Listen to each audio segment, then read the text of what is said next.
Prise en charge endoscopique d'une déconnexion pancréatique. Les opérateurs sont le professeur Mathieu Pioche et le docteur Florian Roustin.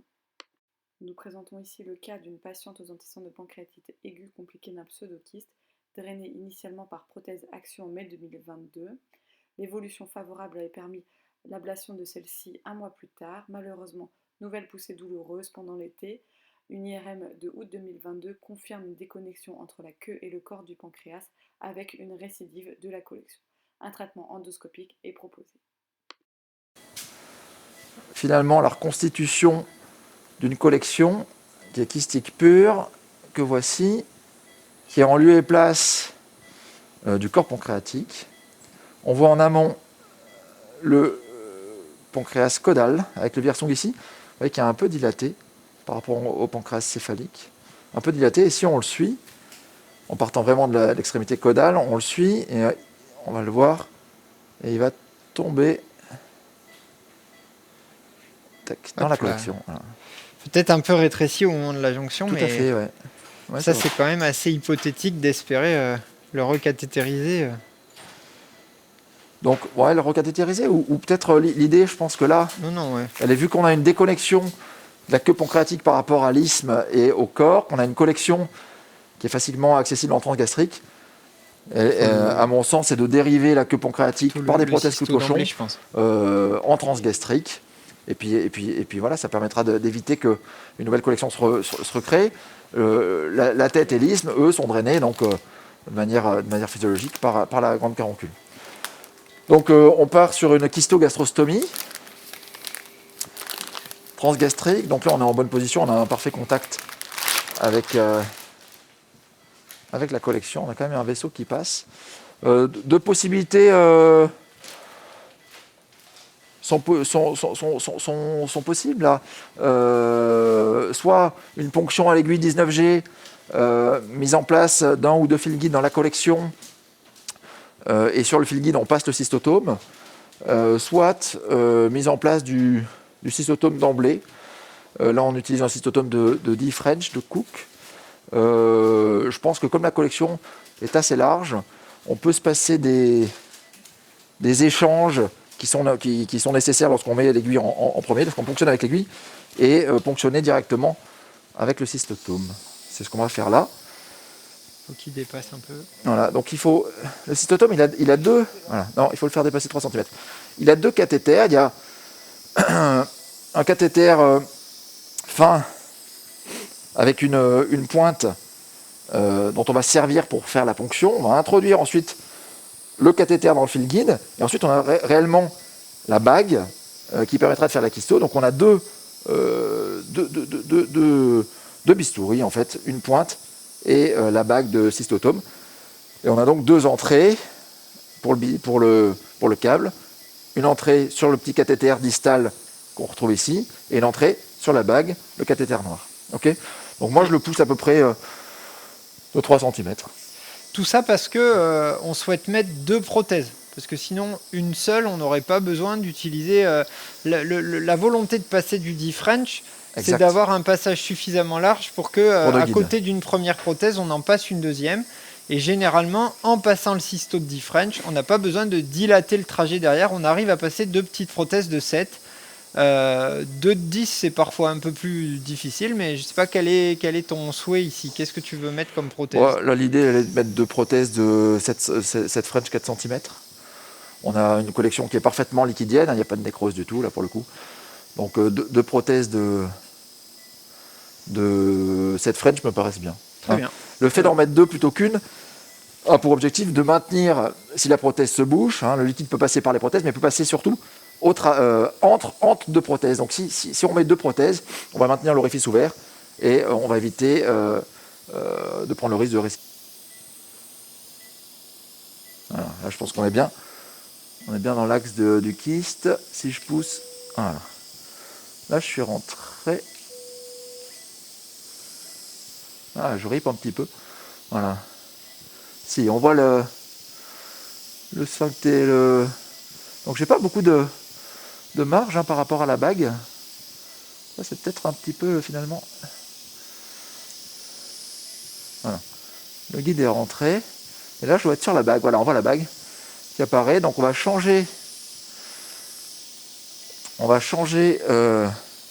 l'entrée du courant. On est peut-être le kyste, c'est bien. Il n'y a pas beaucoup de tension dans le kyste. Et là, je suis un peu éloigné. Voilà, on est rentré quand même. Donc là, on voit, si je ne me trompe pas, Lève peut-être la pointe. voilà. Je peux se centrer un petit peu en scopie. La pointe, Je pense qu'on voit la pointe. Allez, je vais me remettre un petit peu. On voit la pointe, voilà, qui est bien radio, qui est bien blanche en écran d'eau. Laetitia retire qu'on la voit. Et on va le faire sous contrôle écrandoscopique. Et on voit, voilà.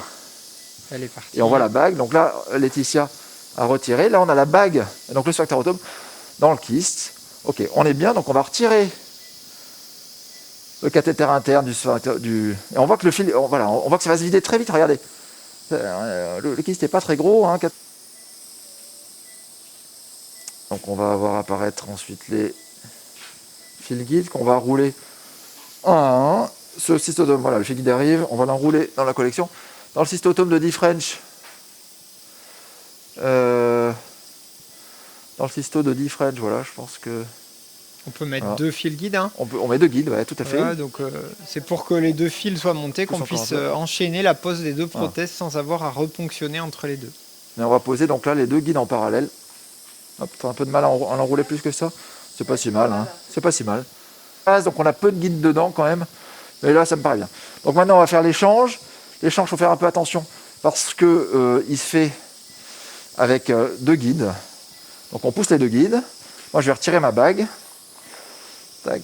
Ça, j'aime bien le faire départ sous scopie. Voilà. Laetitia, elle pousse les guides. On fait l'échange. Voilà. Je suis rentré. La bague est rentrée. Ou quasi. Voilà. Dans les recteurs.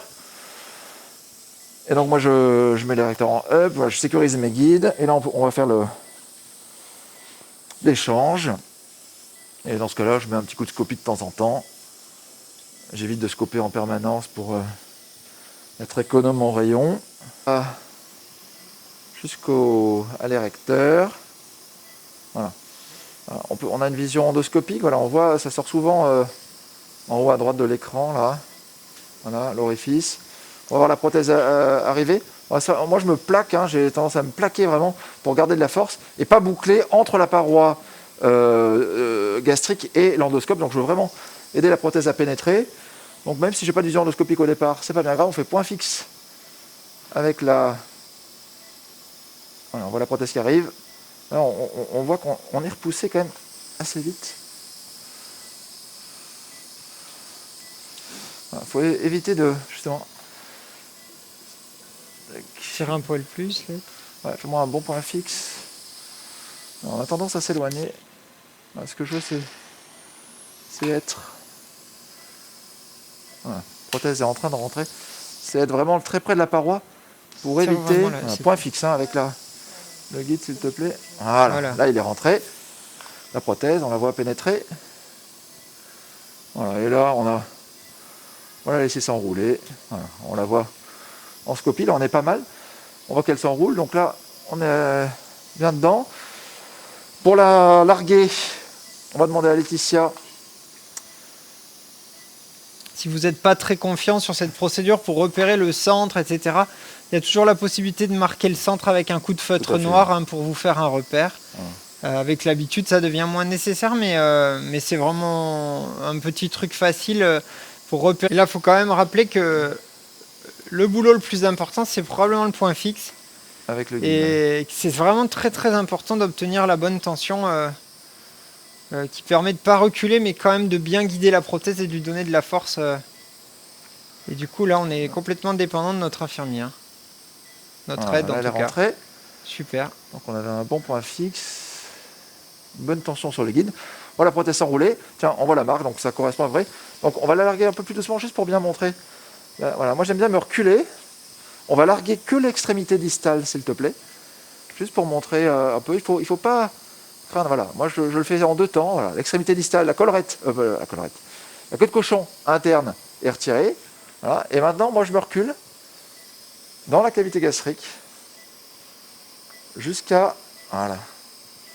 Avec la grande roue, en général. Tac. Et là, on va pouvoir, vas-y, la larguer tranquillement.